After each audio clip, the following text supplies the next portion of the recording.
Some of your actions can still be signifying to your body that you're in survival mode and not in wellness mode. And that's why one moment it can be that people are throwing gifts at you. You're receiving free things, opportunities are coming in. You get a buyer on Facebook Marketplace for something that you've listed forever ago, and then suddenly it stops because survival mode has creeped in. So let's talk about some of the actions that you take that signify to your body that you're in wellness mode and ready to thrive versus survival mode and need protection. So, one of these types of actions that you can take is doing something that only benefits one area versus doing something that benefits multiple areas. So when you're in survival mode, you're going to be doing something that only benefits one area. And when you're in wellness mode, you're going to be doing something that impacts multiple areas in your life positively. So some examples of this, right? If you're in survival mode and say you are getting rid of some acne, survival mode action would be you doing a topical treatment that only gets rid of the acne, right? Only targets a pimple. So let's think about a pimple patch, right? Using a pimple patch is a survival mode type of action versus wellness mode is seeing that you are breaking out and including more probiotics, right? Allowing your skin to breathe, show up as it needs, and just including probiotics, which not only are going to benefit your skin, but they're also going to benefit your gut health and they're going to create a more diverse microbiome in your gut so that your gut is happy, your stomach is flatter, your digestion is smoother, you're going to the bathroom more frequently. Um, you probably feel more energized. And because of that, your skin is glowing. One situation, it's like, oh my gosh, I have a pimple. I'm only going to do this one thing to target this one area. That's survival mode. Because survival mode is thinking about the here and now. It's excluding everything else because you feel like you're in danger. But when you step into wellness mode, you realize you're not in danger. Let's think about this situation specifically. The pimple or breakout is actually showing you something. Your body is talking to you, saying, hey, I need some more of something. And you're like, okay, well, let me give you some more probiotics. We're not in danger. You probably just need some more probiotics. Something's going on in our gut. Let's fix that. Another example of this is the survival mode action being going to the gym only to get a fat butt, right? So that's the survival mode type of action. You're going to the gym only to get a fat butt. And I know this sounds like crazy, but it's a lot of people's mindsets, even subconsciously. And it's a lot of people's mindsets subconsciously when they start going to the gym. And that's a survival mode action. That's signifying to your body that you are in protection, that we need to not have anything from the outside world really come in. Like we need to be protected right now. If you're only trying to target your booty, you're going to the gym, you're only hitting legs, sure, your butt's gonna grow, but that's not really benefiting your entire body. A wellness mode type of action is creating a comprehensive workout program that's going to get your whole body in order and it's going to give you a more balanced physique, a more balanced um, athletic ability. Because not only your legs are going to be strong, but your upper body, you'll be able to do pull-ups. That will help you get better at different sports. Maybe, it's summer, you like to surf.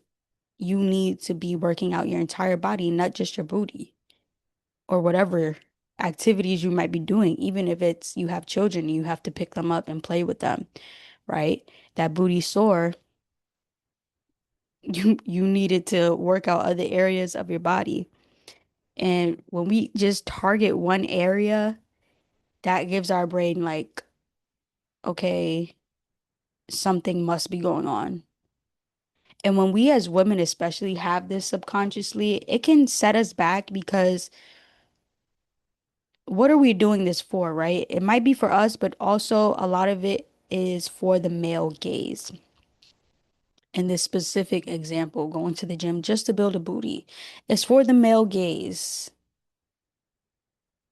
You might want a booty, maybe you're insecure about it, but also if you were to have, if it wasn't that, let me suggest something. If it wasn't that men like big booties, maybe you wouldn't be working so hard to have one. If they liked flat booties, you would probably not be trying to work out to have a big one.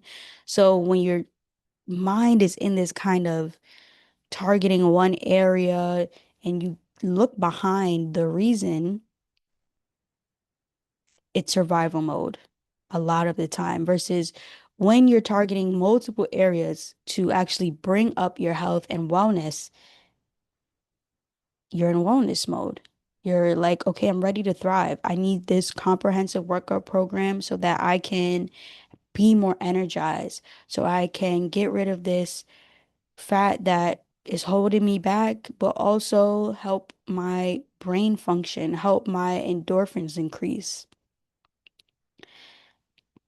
Our last example for this type of action that can signal to your body that you're in survival mode versus wellness mode is using someone to get ahead. That's targeting one specific area. Like, I need to use this person to get ahead. Maybe you went to a networking event and you know that you are having an event come up for yourself and you're looking for a yoga teacher, right? So you find a yoga teacher and you're not interested in anything else about what this yoga teacher has to say. You just want them to get ahead. You just want them in your life to use them versus the wellness mode action being, okay, I have this person that I need, but also let me get to know them. Are they the right fit for my event? Are they someone that I can see myself building with and having them be a part of what I'm doing long term? So when you're interacting with people, are you using them to get ahead? Or are you actually willing to create more of a tribal feel with them? Are you desiring to let them in your tribe? Do they have things about them that you are excited to explore other than the direct way that they can help you? These are actions that you take when you're in wellness mode. You think about different areas. You think about the big picture. And that's another type of action that we are going to get into. So let's move on to big picture thinking, which is wellness mode versus now or never. Okay. And a lot of this has to do with your reason behind your actions. Okay. So we talked a little bit about this, like going to the gym to get a big butt. Like the reason behind that is a lot of the time the male gaze, right? So this goes into that now or never thinking versus big picture thinking. So let's do our big picture thinking wellness mode type of actions that we can take that signal to our body, hey, we're up, we're ready to thrive, we're ready to receive and feel abundant. Okay. So getting better at your craft, challenging yourself. So I'll use an example from my personal life right now. Big picture thinking. I'm posting for 100 days straight. Okay. So I'm doing this to get better at my craft, to challenge myself and carve out a lane that a lot of people aren't willing to take the time to carve, right? So there are certain people who might not be willing to do 100 days posting because they might not have the time or whatever their reason may be. But this, for me, is challenging myself. It's not even about other people, it's about becoming better than the version of myself that only posts once a week. So, in this kind of 2, 3 weeks of already posting consistently every single day, I have jumped ahead of the version of me who was posting every week. It's easier for me to trust that I can come up with an idea and express that and help someone experience health and wellness in a different way. And it took me longer before when I was only doing it once a week. I was overthinking what I had to talk about, overthinking what I could even share. And now I'm just showing up. If I share something, if something comes out that I'm like, oh, this is a bit oversharey, whatever, right? Like, whatever. Um, and being open and more honest, it's helping me realize like it's not that deep. It's getting me into a rhythm of being seen, of showing up consistently, right? But that now or never thinking, let's go to the survival mode side. If I'm posting 100 um days straight, I could be thinking, well, I need to go viral. Each video is a chance to go viral and it's a chance to get a lot of views. Now, I almost slipped into this thinking because it's crazy. Right after I started this 100-day challenge, right after I got an email from vidIQ, which basically is kind of like an app slash website slash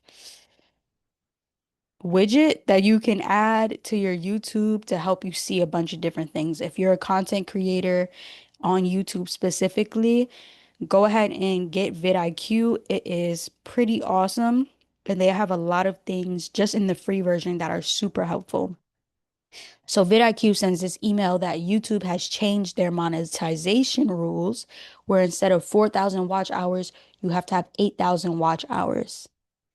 And this starts, I think, beginning of next year. So I'm like starting this 100-day challenge. I get this email. I'm like, oh gosh, I'm not monetized yet at this point. If you're watching this when I monetize, you're seeing the before.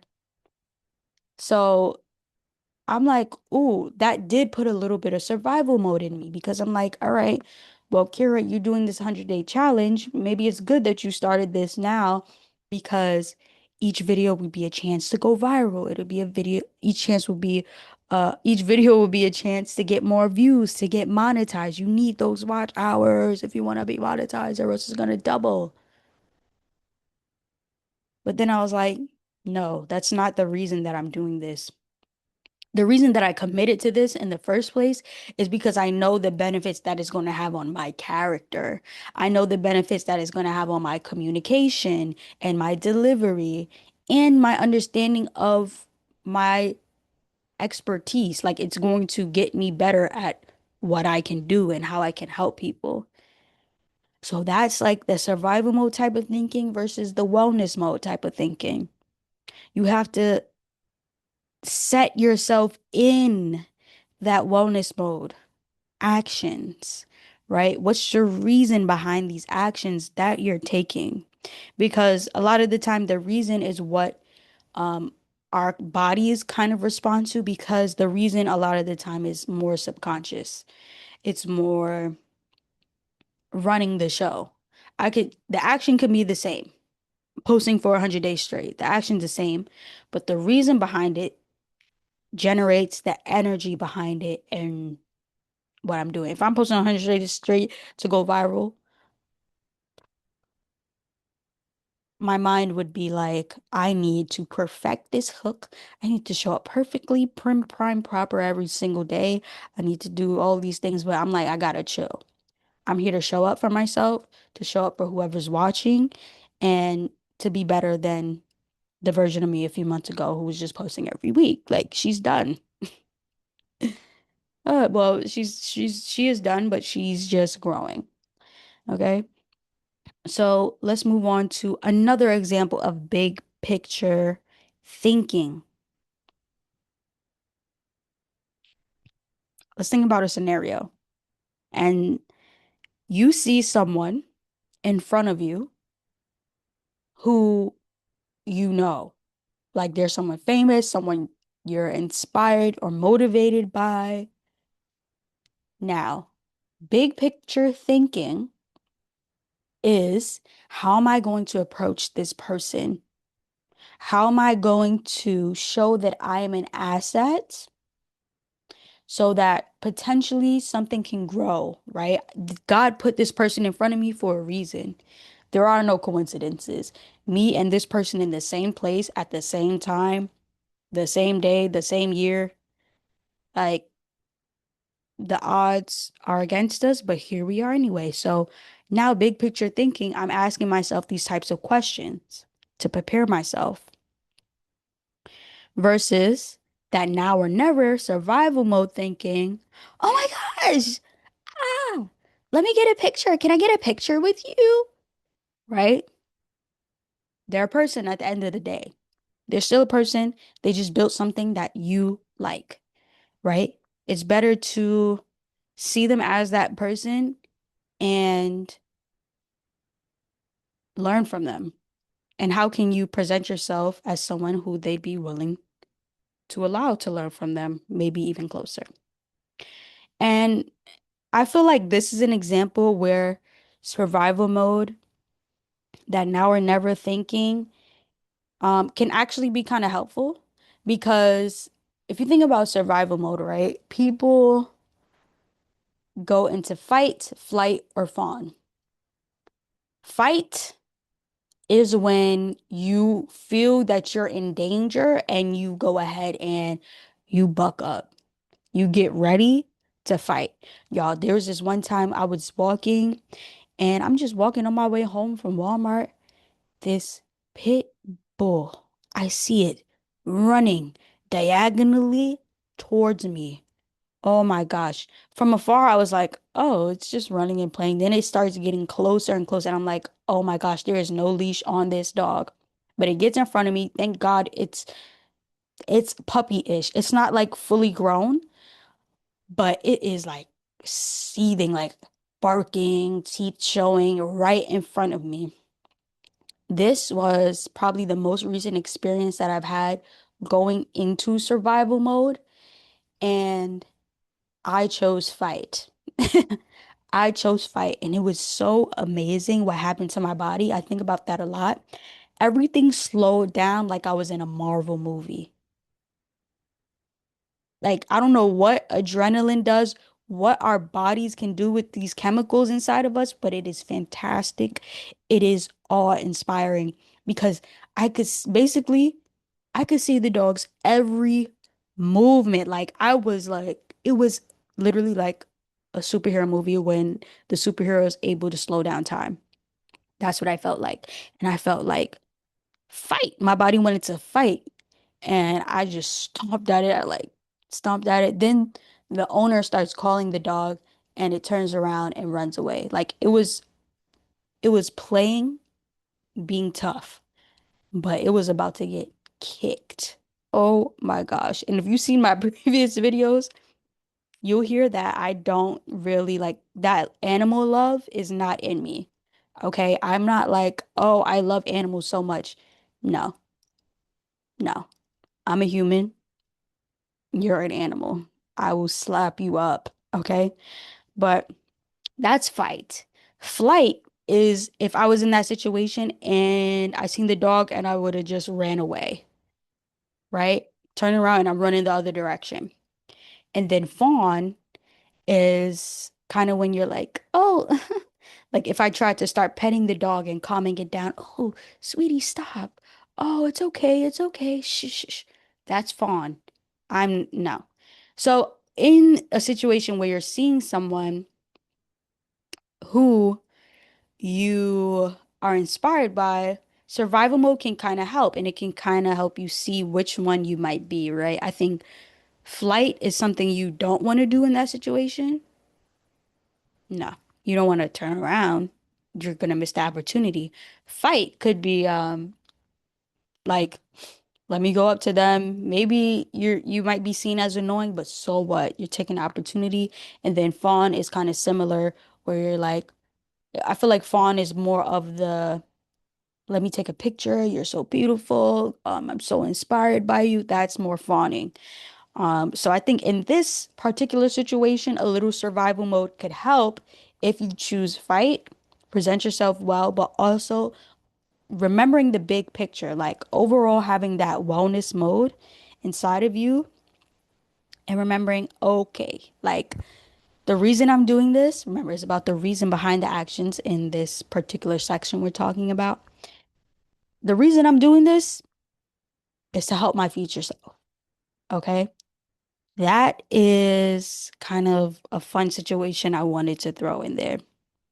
Now, another type of action that we take when we're in survival mode is covering up a unsettling feeling versus when we're in wellness mode, we're using tools. We still have that unsettling feeling, but we're using tools to uncover what's behind it. So here are some examples. All right. So let's start with survival mode. To cover up an unsettling feeling, if I choose survival mode, I'm gonna be eating. I'm gonna be binge eating. Someone might have made me uncomfortable at work. Today, I'm going home and I'm eating a entire box of crumble cookies. That's survival mode. Instead of going into like what made me feel uncomfortable, I'm going to cover this feeling up. That's a way of your body protecting itself. That's what happens when you go in survival mode. Your body is trying to protect you. And binge eating, very dangerous, but it's your body trying to protect you from feeling something that may be hurtful.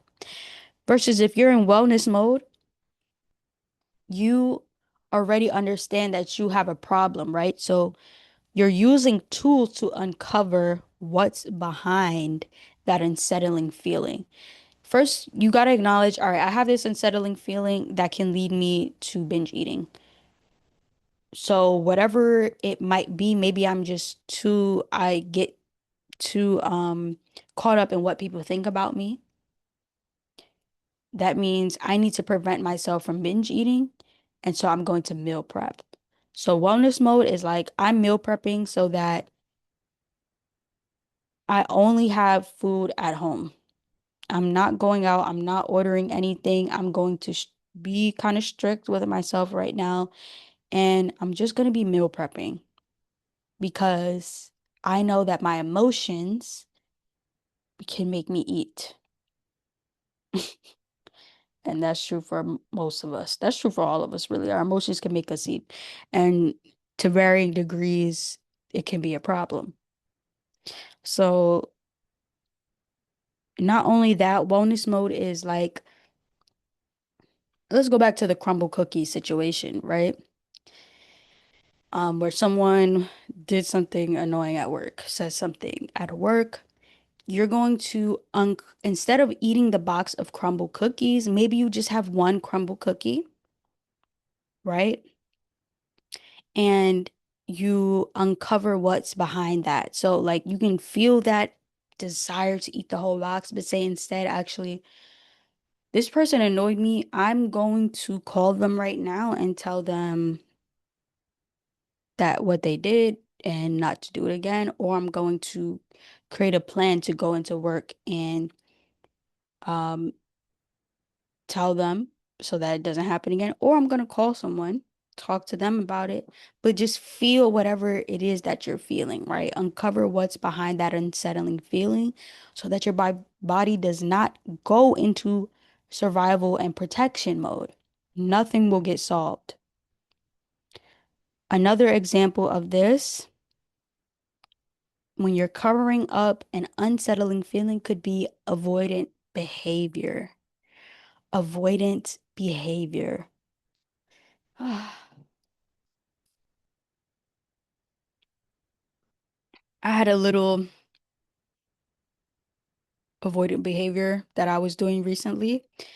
And it was covering up an unsettling feeling that I had where I have trouble rejecting people because I have trouble with rejection. Okay? I have trouble with rejection. And so when I have to reject someone, I'd rather just be avoidant, which is literally rejection, but it's not the full rejection of like, stop. It's like, oh, I'm gonna put this here, like I'm gonna avoid you a little bit. Um, but I'm gonna tease like I'm not rejecting you and avoiding you. But that's just covering up the feeling that I don't like rejection, so I don't like to do it to others. I was in survival mode doing this because since I'm trying to avoid somebody, guess what happens? This is real life, y'all. This is like last week or 2 weeks ago. I was trying to avoid someone, love this person down, however, just at a point where not for me, right? So I'm trying to avoid this person. Guess who starts showing up in my life? The person I'm trying to avoid. Not once, but twice. And I was like, all right, clearly, I think the energy of my body is to a point where it won't allow me to be in survival mode for too long because it just don't feel good. And me and God communicate. God's not going to let me be in survival mode for too long. He's like, you need to face this. You're scared of rejection for whatever reason doesn't mean everybody else is. Maybe a lot of people are actually, but you need to reject this person because the opposite is actually not love. What you're doing is not love. So God decided to put this person in my life, not once, but twice. And I was like, okay, okay. So the wellness mode type of action that I had to do was sit with myself. Why am I so afraid of telling this person that, you know, I don't necessarily want them in my life at this point in time? Um, and it's because if someone did that to me, I would feel like, dang, what's wrong with me? And that these are real feelings that I have, right? From past experience or whatever. But this person may not have had those past experiences. They might be like, oh, okay, it's fine. So when I sat with myself and the wellness mode action being using tools to uncover what's behind the feeling, which were just sitting, the tool was just sitting and asking myself the right questions. I discovered that I hate rejection. I really do not like being rejected at all. It hurts my heart, it hurts my soul. I take it very personally. And that's something I need to get over. So I had to get over like in order to get over rejection, I had to start rejecting, right? That is also kind of a people pleasing thing that I had to see. Like, oh, you're people pleasing a little bit. You're a people pleaser.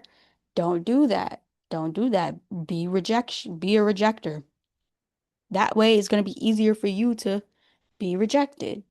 So I had to reject this person kindly, lovingly, and give my true reason behind it. And that was my wellness mode.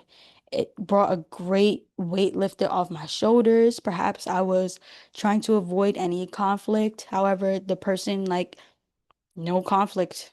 It was just like they sent me a beautiful message and it was just that. So wellness mode is always going to be better than survival mode. And it's amazing how these little actions that we take signal to our bodies different things, and then different things start happening in our lives. Because if you're a spiritual person, God is always walking with you. He's going to make you face things that you do not desire because God does not desire for us to be in survival mode. And survival mode only comes when we turn our backs against what God is trying to tell us to do.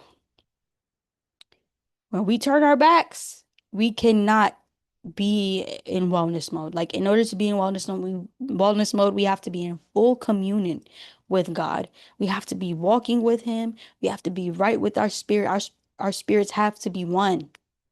He don't want us in survival mode, okay? That's on us. We have to get out of it. So, paying attention to these little actions and being aware of yourself really helps you get into a wellness mode so that you can thrive. You can thrive.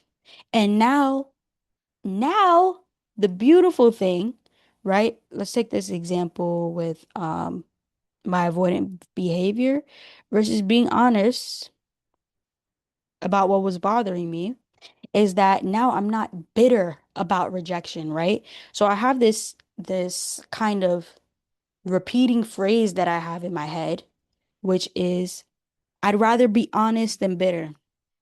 I'd rather be honest than bitter. And this goes for so many areas in life. I would rather be honest than bitter. So being honest with this person helped me from being bitter about the true reason why I couldn't be honest, which was that I'm afraid of rejection. And the reason why it helped is because now when someone rejects me, I'm not going to be bitter about it. When someone rejects me, I don't know what their reason is. And it doesn't have to be that they hate me. Like, I don't hate this person. It's just they're not giving me what I need. They're an amazing person, just not giving me what I need. And so it's like if someone rejects me, like if a friend decides to reject me, if a friend, and this has happened, okay? This has happened where I'll hang out with a person and then it's like I'll get ghosted. It's like, wait, I thought we had a connection. I thought we were becoming friends. You ghosted me. Now I feel rejected. If this happens again, since I dealt with my rejection, I don't gotta feel bitter. It's like I don't know what's on in their lives. They could be, I might not be the person. They might have seen something in me that they didn't like. And if that happens, like I see things in people that I don't like, and then I don't want to respond to them. Now I feel more empowered to do that. So being honest over bitter is just a theme right now. So be honest over bitter about whatever is bothering you. Okay? Like that's just like a motif. And a motif is kind of like a constant thing that shows up in film and TV. Like a motif, look up motif because that phrase has been a motif in this current season of my life. All right, let's move on to a sabotage loop versus an expansive routine. So you already know the survival mode action that you can take is being in a sabotage loop. The wellness mode action that you can take is being in an expansive routine. So a sabotage loop could be that you're going to bed late, so you end up waking up late, and now your day is ruined. This is a sabotage loop that many of us face because blue light keeps us up and it keeps us from producing melatonin, which is that thing that signals well, chemical that signals to our bodies, hey, time for bed. Drowsy eyes, go to sleep. That blue light turns that off. So now we're going to bed late, we're waking up later than we desire. It makes us tired, keeping us in, a survival mode. And nobody wants that. Nobody wants that. So, an expansive routine, which is the solution for this, would be to set an alarm to go to bed early so that you wake up early.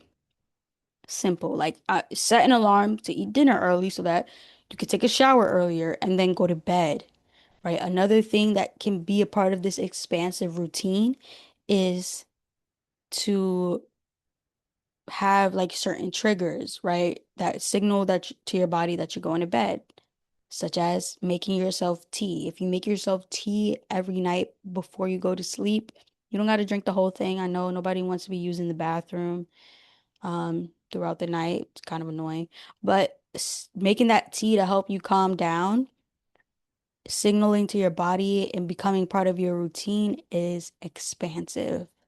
Is bringing something in that is creating an environment for you to go to sleep, which is what you desire so that you can get enough sleep and can wake up right on time. You can wake up earlier, right? And then you get your body into that routine. Another example of the sabotage loop is thinking the worst of people. Okay. So, for example, if you meet somebody and I don't know, maybe they want to hang out, like, you know, and y'all having conversation and you may maybe see patterns or things that you might not like, but you don't have enough information. But you start thinking the worst about people. Or maybe you've seen something on social media and you start thinking the worst about people and they didn't even give you a reason to think about them that way. That's a sabotage loop that I feel is keeping a lot of people friendless today. Thinking the worst of people before they've even given you a reason. Why are we thinking the worst? That's a sabotage loop because you're going to think that about everybody that you meet unless they're rainbows and sunshine and reassuring you with every sentence. Nobody's doing that. Be confident in yourself and be confident in other people that they're not the worst, that they're actually good. And so that leads us into our expansive routine, which is when you meet somebody, you allow them close enough to you to see them. You have to get close enough to people to actually even know who they are and give them time to see their traits, right? Like when you let people in, let them close to you, then you can see, oh, this is the pattern that they have, right? Maybe I don't like that. And now it's okay to think the worst. No, no, I'm just kidding. But now it's okay to think, like, this is something bad that I don't desire in my life. But when you don't even let them in close enough, that is a sabotage. Okay. We rather have expansive, being open-minded versus being closed-minded. When you're open-minded, you're in wellness mode because you're giving people space to prove themselves. You're giving yourself a chance to just let people in, and then you don't know what good things they can bring into your life, what fortune they can bring, or new experiences. Versus when you're closed-minded, you kind of stunt your growth. You stunt the special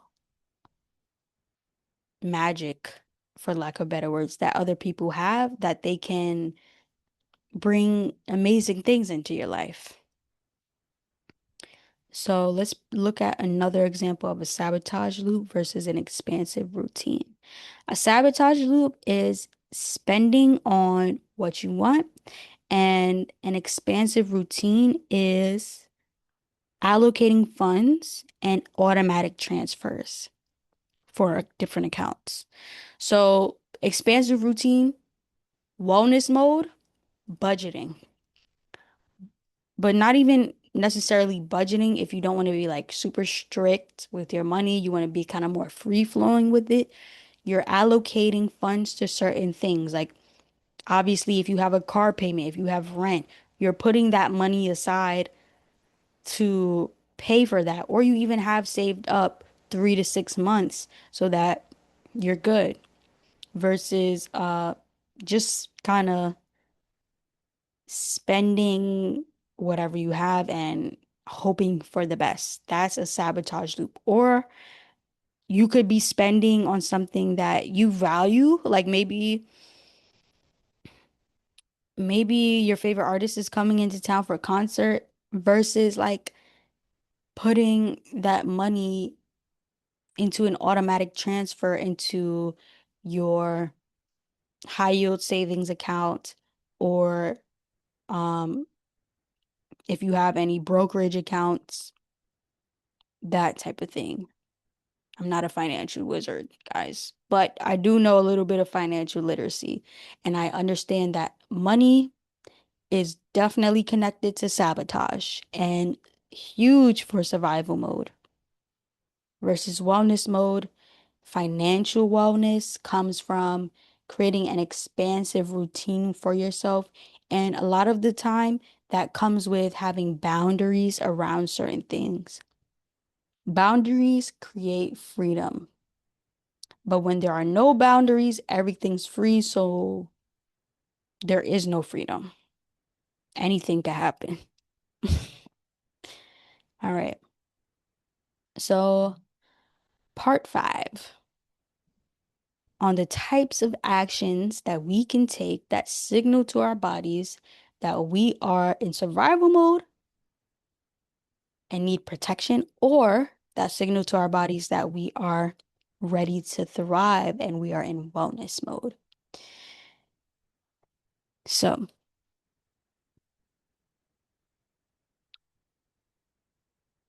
wellness mode is going to be doing the hard thing anyway, doing the hard thing anyway. And then survival mode is going to be excuses for what's good for you. Making up an excuse puts you right into survival mode. And common excuses are going to be your energy, your time, and your emotions. Like, I don't feel up for it type of things. So let's look at examples in each one of these areas. So let's look at energy first. Survival mode action. Skipping the gym because you're tired versus wellness mode action. Going if you only do 10 push-ups and leave. All right. One is making an excuse for what's good for you, and the other is doing the hard thing anyway.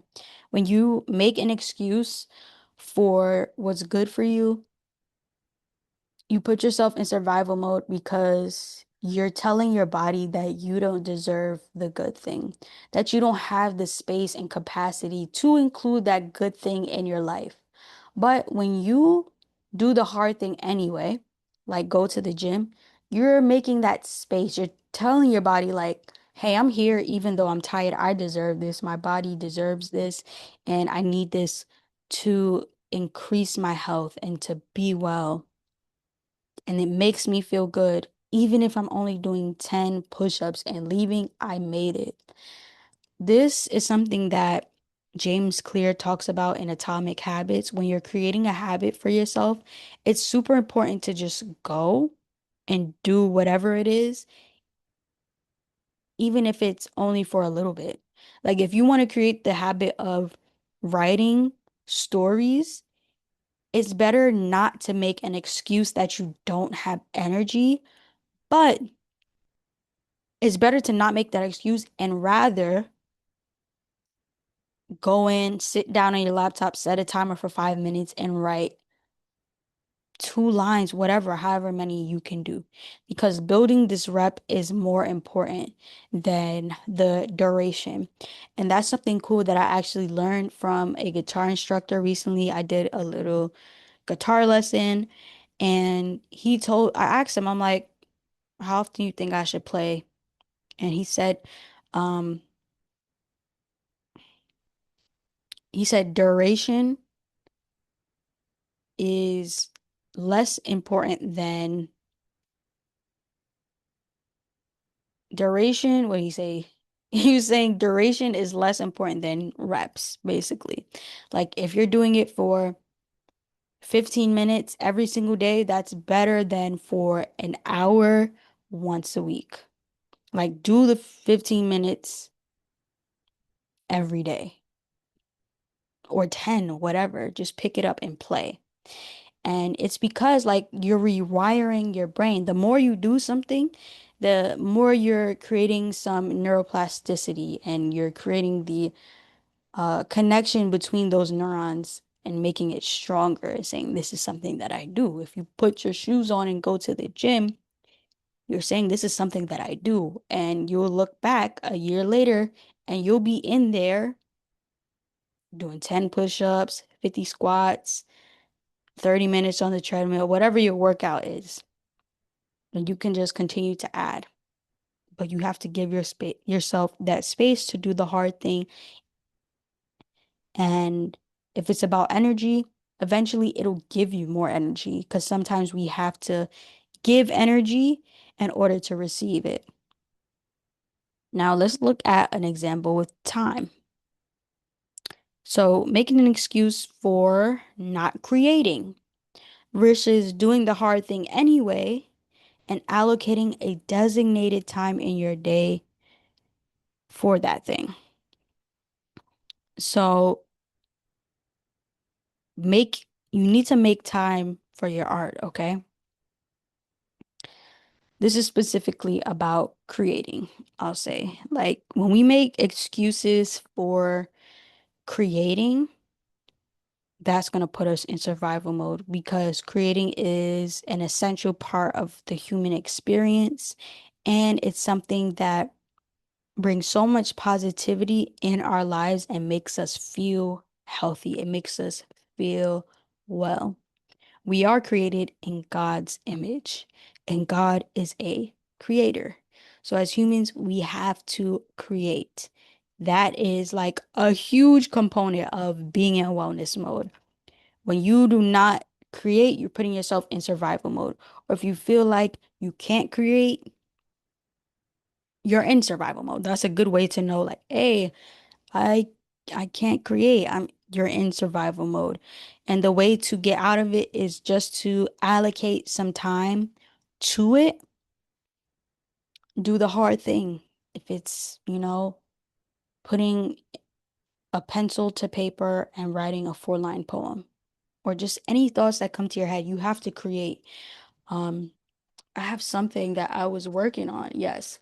Sometimes the things that you love to create can get boring, so you need to try something new. And so this is something that I just started creating, okay? Because I needed to ignite that in myself again. And I didn't want to make an excuse to do what was good for me and start scrolling. That's the opposite of creation. That's consuming. If you're consuming too much, it's gonna put you in survival mode. You need to start creating. And so I saw a video of someone who drew some squiggly lines, started coloring the boxes, and then you see those little lines inside the boxes. That and the final thing is re-outlining all the lines. I got up to several different boxes. I still have to draw lines inside of the rest of those. I did some at the top and some at the bottom. But this is something fun that I was creating and just making art, just allowing my mind to kind of get lost in something and free myself. That has helped me feel well. That puts me in wellness mode because I'm using my time to do something that's good for me rather than making the excuse that I don't have the time. If you got the time to scroll, if you got a screen time, you have the time. You know what I'm saying? You got the time. Next, let's look at the last common excuse, which is emotion. Okay, so when you're in survival mode, or if you're signaling to your body that you are in survival mode, here's an example. Skipping the family event because you're not up for it. Versus when you're in wellness mode, filling your cup with community because it's powerful medicine to be around the people who love you. Okay. So when you say I'm not up for it and you skip that family event, that's gonna put you in survival mode. It's gonna put you, and it doesn't even have to be a family event, right? If it's an event that you can benefit from more than lose out on, whether it's a networking event or a friend group meetup, if you're gonna benefit more from it, your emotions need to be put to the side because that's going to be the actual medicine that's going to help you feel better. But sometimes our brains and our emotions can get the best of us and we put ourselves in isolation. Isolation is a highway to survival mode. It's going to get you there every time, right? Because isolation is excluding yourself from other humans in a real way. When you exclude yourself from in real life interactions, touching people, hugging them, looking people in the eyes, eye contact, we need that. When we communicate, like the reason why we have language and I'm able to speak to you in English right now or in Espanol if I wanted to, I'm not fluent yet.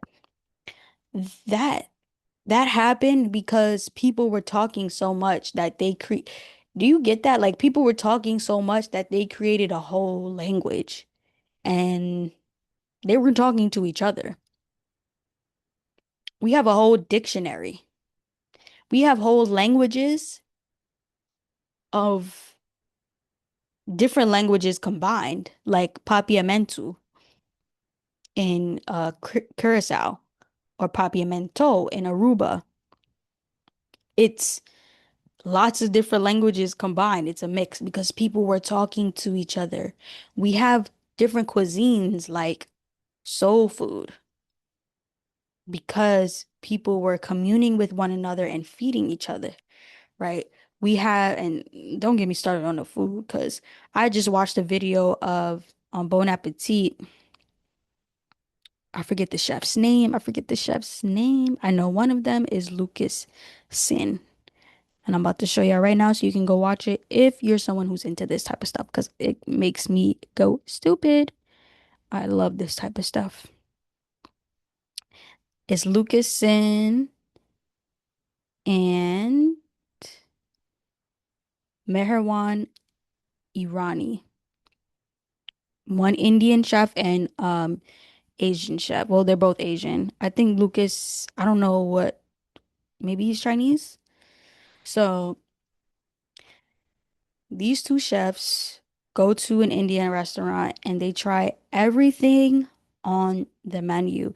And it's fascinating how um, a couple of the dishes were a combination of Indian cuisine and Chinese cuisine because of how close they were together. And you can kind of taste the flavors. But that only happens and communion doesn't happen in isolation. Everything is built on community, right? But just because we live in this technological and digital world, we're getting less and less of that. And it's becoming more and more easy to isolate yourself, to create the excuse that you don't feel like it. But it's not that you don't feel like it, it's that you've created an environment for yourself that makes you feel so comfortable that it can give you the illusion that you are getting that feeling of community because you can scroll and see people's faces over. You see like 10 different faces, right? It can feel like that, but it like you're in community, but it's a sense of emptiness because you're not getting that physical touch. You're not sharing. You're not getting spit on by accident. You know when people spit on you by accident when they're talking, it's disgusting, but it's a sign that you're in community and you're not making eye contact with people. We need that. I really hate when people spit on me, bro. Like, I really do. But thinking about it like that, I'm okay with it.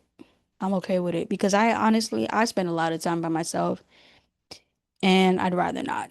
So go to that family event. I'm going to the family event every time. It was just one of my family members' birthdays. Went and I was at church before that. So I got some good community time that day and it felt so good to be around friends and family back to back. Don't skip out on things. Like you put yourself in survival mode immediately because if you isolate yourself, you're telling your body that something has happened where you're not allowed to be around people. You must have did something wrong. Being around people is a privilege. It's normal. So if something's not normal and it's not, you're not in that privilege, you must have did something wrong. Your body gets scared. It starts to shut down. It needs protection. Get yourself out of survival mode. I hope this has helped you really think about the different actions you take and not to be overwhelmed with thinking about different actions so much, but more just having fun with it, having fun and choosing the more fun thing, even if it's a little bit harder to do. Choosing the more complex thing, even, if it makes you uncomfortable. Like sometimes the easy route isn't the best route. Like everything doesn't have to be easy and it can still feel good if it's not easy, right? So, thinking about these different actions to get you inside of wellness mode, to get your actions in line with being in alignment and thriving, is going to help you feel well. It's going to lead to a happier life, which is a healthier life. So, tell me which category you feel like you need to work on or that you have been working on, or if you relate it to any of these examples, because a lot of these came, literally every one of them came from my experience. So these are things that I've been thinking about. I was sitting down last night and I was thinking, what have I been doing? Because I've been in a little bit of survival mode, but I'm determined to get out of it. Like I know how my actions can dictate whether I'm feeling fearful and in survival mode or not. So I'm like, okay, what are the actions that I do need to be taking that I may have been taking previously? And something along the way has made me feel like not doing the right thing for myself. Something along the way put me in survival mode. Nah, we back in wellness mode, baby. I'll see you in the next one. Stay golden.